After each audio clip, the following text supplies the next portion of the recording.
Hey guys, welcome to Live and Untapped. This episode is covering one of the critically acclaimed best Belgians and sometimes maybe even best beer in the world.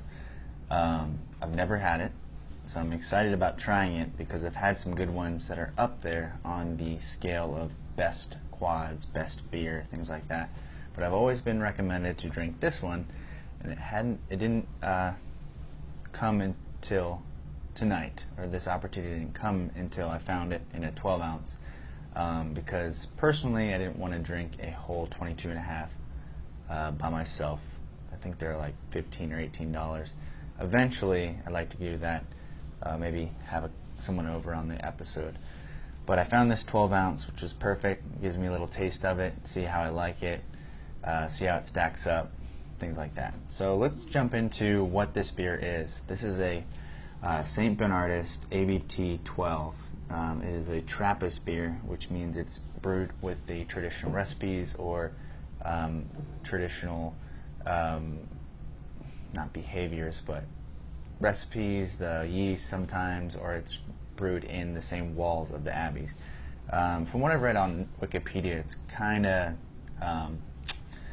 unclear, but it seems like this beer is not made in the abbeys within the walls, but it's made with the original yeast strand and the recipes of the Belgian monks back in a long time ago. So this one is pretty interesting. They say it's the closest to the original beers of Belgium. This is it looks like Watteau, West Flanders, Belgium, or Watteau.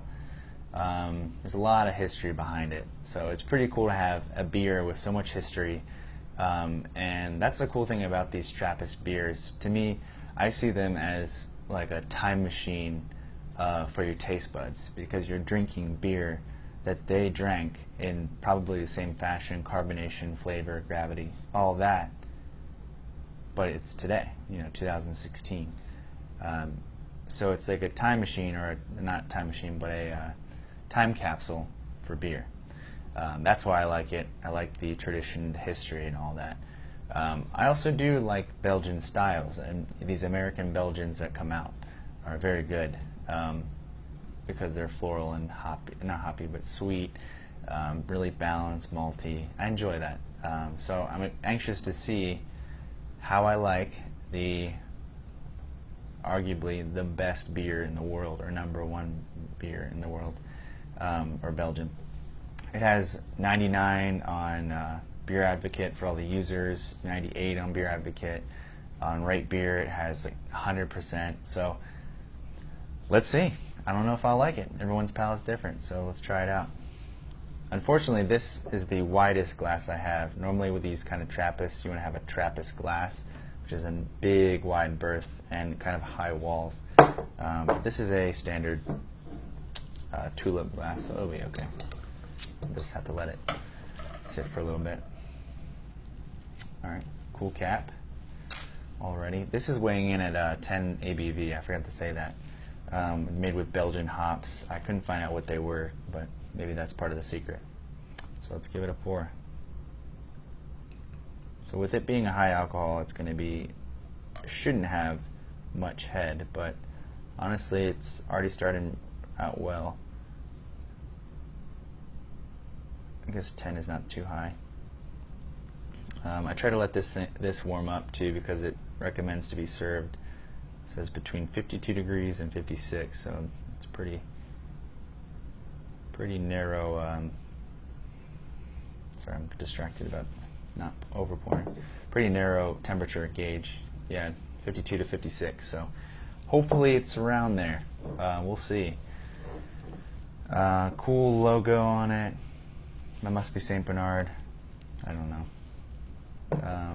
There's some cool stories on it. You should look it up.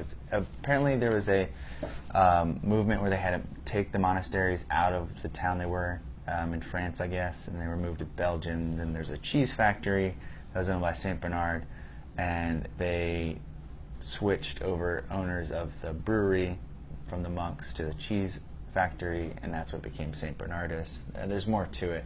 I could read it to you, but honestly, you do better to look at it yourself. It'd be less boring.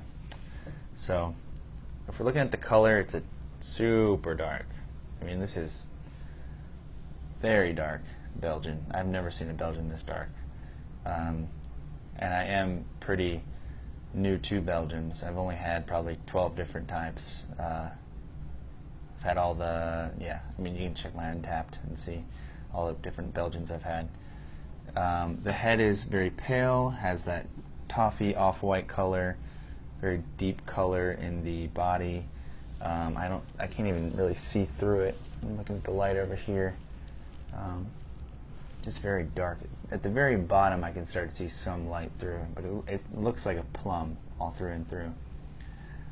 So we're going to give it a smell and let you know what I smell. It smells like champagne. Very sharp and light. Kind of that white grape crispiness.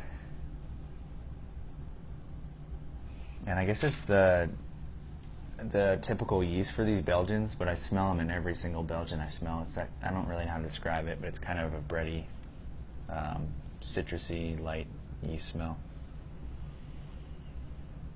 Yeah. Not getting too much on the nose besides the champagne bubbly smell.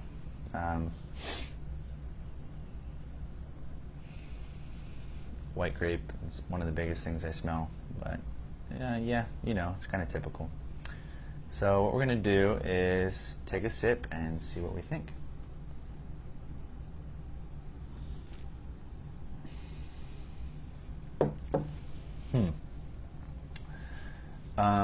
I try not to look at the reviews of other people because that usually skews what I have to say, but I have to bring this up because I kind of disagree with some of them. They said the mouthfeel is very smooth, and this is kind of crisp and not crisp, but kind of harsh and abrasive.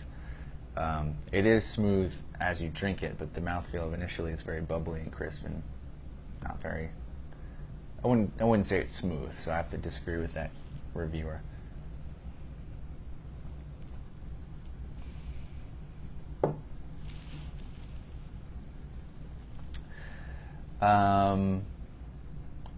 Lots of dark fruit there. It's like a plum, deep, savory taste to it. Not very sweet, not very malty.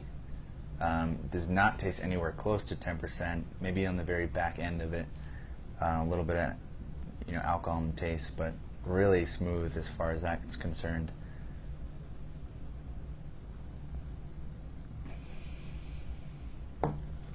Yeah, kind of sharp like cheddar cheese in the background. I think that's what that mouthfeel, what I'm feeling in that. It is light tasting, it's crisp, but that mouthfeel is just, man, it's, I don't know, it tastes like champagne almost with the way it's biting my lips and my palate. I don't know. Not smooth. A lot of people say it's balanced as far as malts and all that goes. Honestly, it's not doing it for me. What I really like in Belgians is the floralness and the complexity of the beer, and maybe my palate isn't reformed enough to pull out the complexity of this, but first off, it's, I don't know, we'll see as it warms up.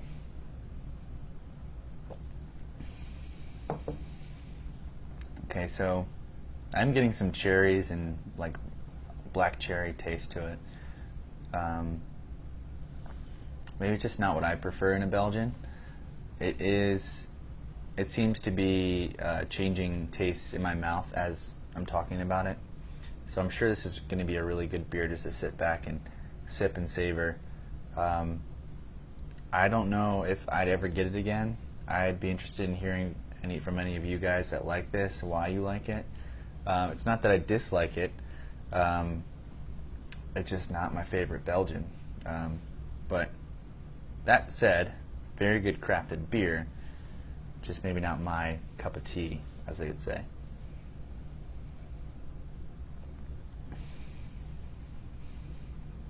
Yeah, I don't know. I guess because it had so much hype, I had to find out why people liked it so much, and I thought, all right, is this 100 or 99 or 98 beer? And I don't know. I can't I think that really clouded it because it's a good Belgian IPA. I wouldn't say it's 100 or 98. You can check my Untapped review for the official rating. But yeah, that's it. It's typical Belgian. But hey, good job, St. Bernard. You are wrapped up in history and tradition, so that's nice. Go ahead and check it out. I wouldn't say to avoid this. I would say this is something you definitely need to try. Everyone loves it. Everyone's talking about it. But I don't know. Let me know what you guys think. Thanks for watching.